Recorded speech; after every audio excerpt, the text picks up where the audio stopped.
So folks, for the relative gluten comparison of two different types of flour from the Poaceae, the grass family, it's pretty evident that one of them has some pretty notable change compared to the other based on the data I've provided you in the video here. So on the left side, you're going to see that corn's starting height of the dough ball, despite the fact that both the corn and the wheat have the identical amount of ingredients for water, sugar, yeast, and as per their flour type, corn's starting height was around 3.25 centimeters.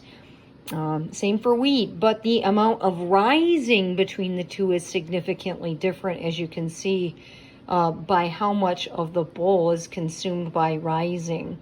And again, this is something that we're going to explore a little bit more in a subsequent video when we follow up on this relative gluten assessment.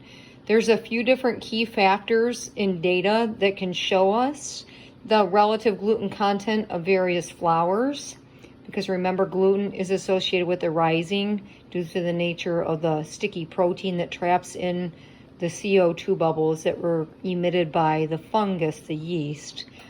And one of those factors is indeed significant changes in rising that is highly correlated with gluten content. The other two things are sweetness and density. And so once these have baked, I will be able to provide you a little bit of data as far as relative comparison of those two at that point. So this is part one of your relative gluten assessment, to have that visual understanding. There's lots of different ways we can learn about the basis of what we're discussing in my course, and one way is through this direct observational difference that you guys can see.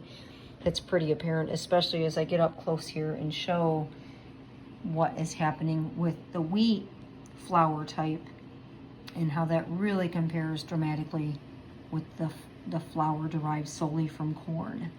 Okay, so more on this later.